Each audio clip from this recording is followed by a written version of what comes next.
가장 최근에 나왔던 8.4 공급 대책에 대한 얘기부터 해보도록 하죠. 이 8.4 대책의 경우에 이 서울 재건축 단지의 용적률을 500%까지 올리고 또 이 층수도 50층까지 지을 수 있도록 이렇게 한다는 게 골자입니다.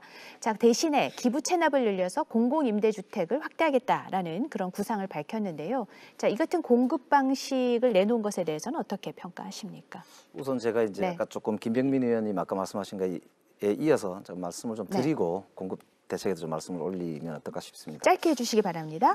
아까 이제 국가적 과제로 부동산 정책을 좀 다루는 게 좋지 않느냐라는 말씀은 전 전적으로 찬성을 합니다. 사실 이게 박근혜 정부 때도 그랬고 이명박 정부 때도 그랬고 이 부동산 정책에 대해서 비판이 참 많았거든요.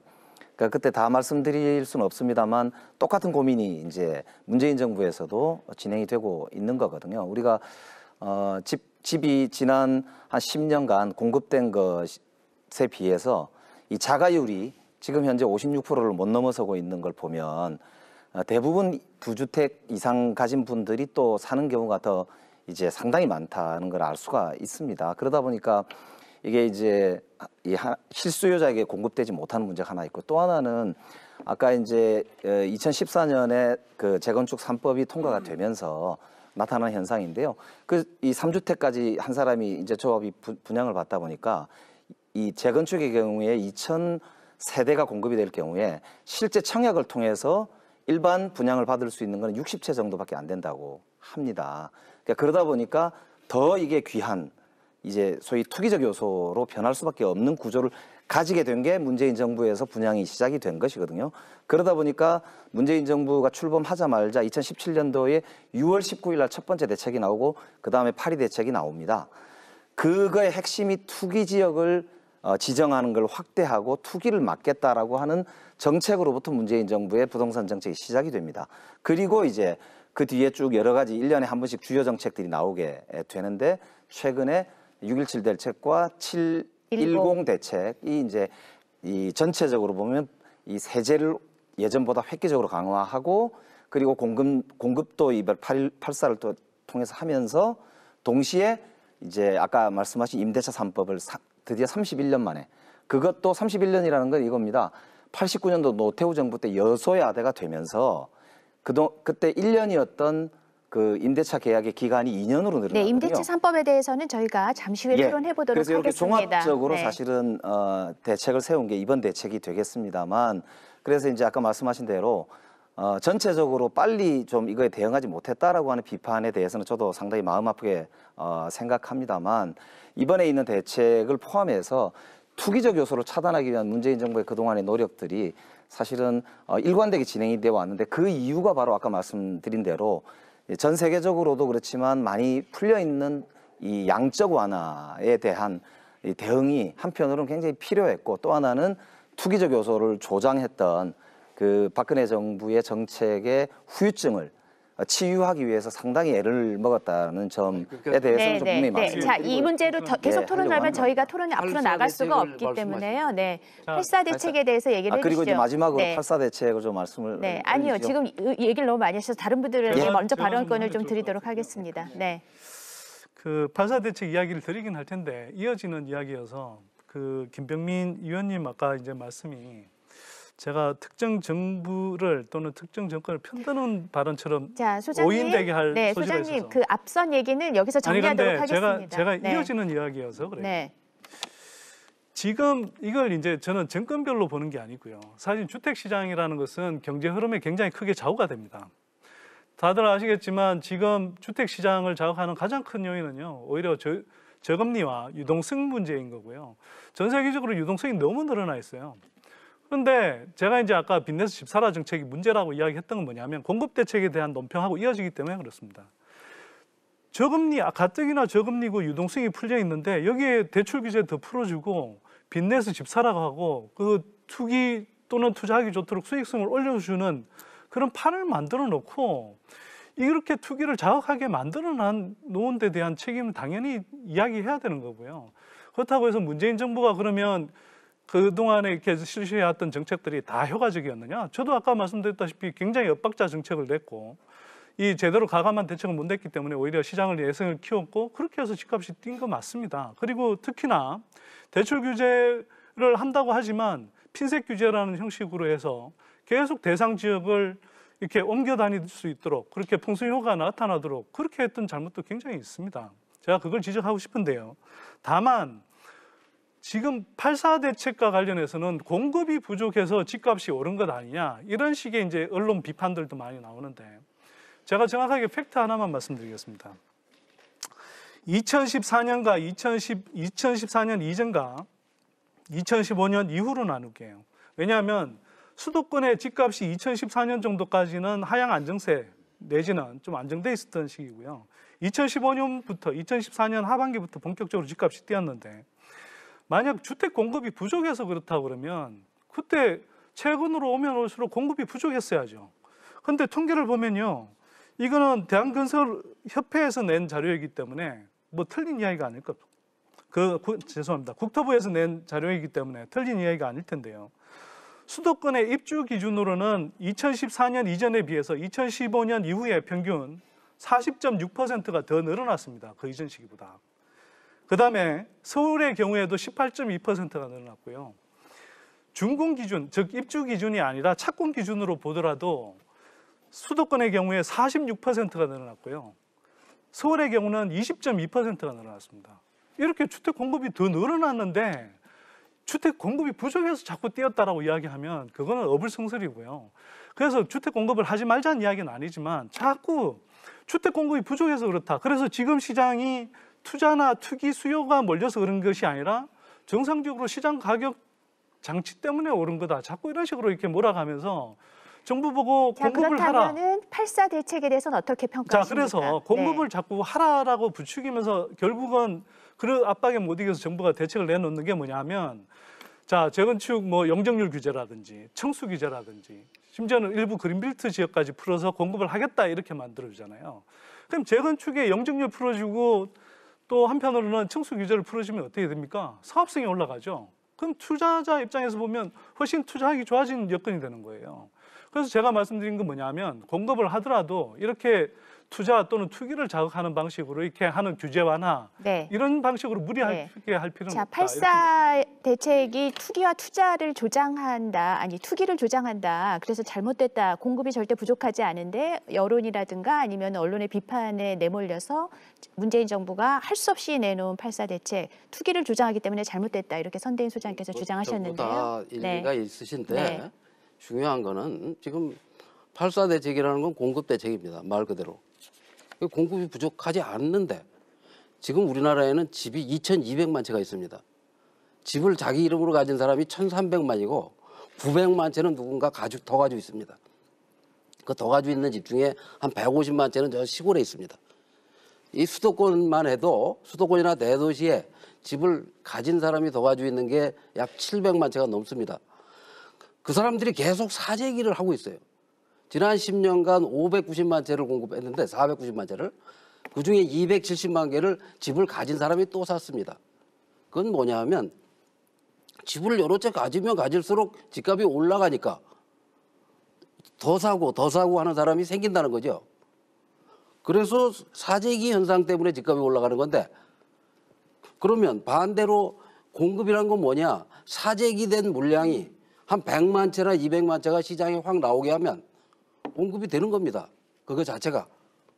근데 그런 정책을 쓰지 않고 지금 이번에도 이 정부는 용적률을 더 높여주고 층수를 더 높여주고 이런 여러 가지 특혜를 줘서 오히려 집값을 더 자극시키는 그런 정책을 썼어요. 그런 정책이 그걸 내놓고 집값이 안정되고 있고 잡힐 거다. 이렇게 말씀을 하시는 거예요? 이게 얼마나 앞뒤가 안 맞는 얘기냐. 그러니까 지금 필요한 정책은 집을 사재기한 사람들이 자, 이거 집값이 떨어질 것 같아서 손해보기 전에 빨리 팔아야 되겠어. 이런 정책을 내놓으라는 겁니다, 우선. 그다음에 공급을 늘리는 것도 좋습니다. 이미 문재인 정부는 3기 신도시를 10개를 짓기로 발표를 했고 또 거기다가 3기 신도시 용적률을 더 높이고 서울의 구도시에 강북은 재개발, 강남은 재건축을 하는데 정부가 가지고 있는 공기업이 들어와서 재건축과 재개발 사업을 직접 하겠다는 겁니다. 그것이 문제인 거죠. 그것이 어떤 문제가 있는지는 제가 다음 얘기 때 또 하겠습니다. 일단은 이 8.4 대책의 핵심 공급 아니겠습니까? 근데 이 대책의 가장 큰 문제는 문재인 정부의 정부 부동산 대책의 일관성이 전혀 없는 상태에서 국민적 요구에 따라 도저히 부동산 값을 잡으려면 여기에 대한 서울과 수도권 지역의 공급이 필요하기 때문에 거기에 맞춤형 공급을 하겠다라고 대책을 내놨지만 그 이후의 결과가 어떻게 됐습니까? 결국 더불어민주당 내에서도 해당 지역에 있는 구청장 그리고 해당 지역에 있는 국회의원들이 스스로 나서서 이렇게 가면 안 됩니다라고 하는 목소리들이 이곳저곳에서 터져나옵니다.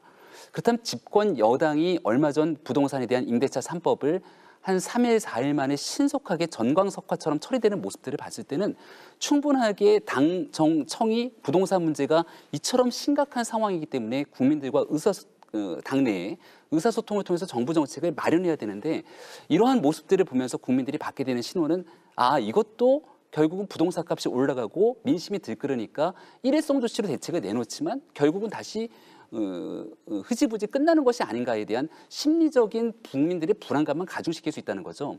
두 번째로 재건축에 대해서는 정말 잘못된 신호를 줬다고 생각하는데요. 정부가 부동산 값을 잡기 위해서 일관된 신호로 가게 됐다면 모를까 결국은 문재인 정부도 기다리면 언젠가는 재건축을 풀어주는구나. 결국 공공기여에 대한 부담금의 문제일 뿐 이 8.4 부동산 대책을 통해서 확인했던 것은 재건축 시작에서의 값은 정부가 아니라 결국은 재건축에 소유하고 있는 사람일 수밖에 없는 것이고 그 이후로 대한민국 서울에 있는 재건축 시장의 호가가 어떻게 형성된지를 한번 살펴보시면 문재인 정부가 부동산 시장의 심리를 어떻게 작용했는지를 알 수 있을 겁니다. 그러니까 저는 문재인 정부의 부동산 정책에 대한 선의를 의심하지는 않습니다. 누구나 집을 가지지 못한 사람들이 한 채의 집을 가지고 서민의 주거 안정을 꾀하고자 하고 그리고 부동산을 갖고 투기를 근절하겠다는 정부의 그런 진정성 있는 마음에 대해서 싫어할 국민이 누가 있겠습니까?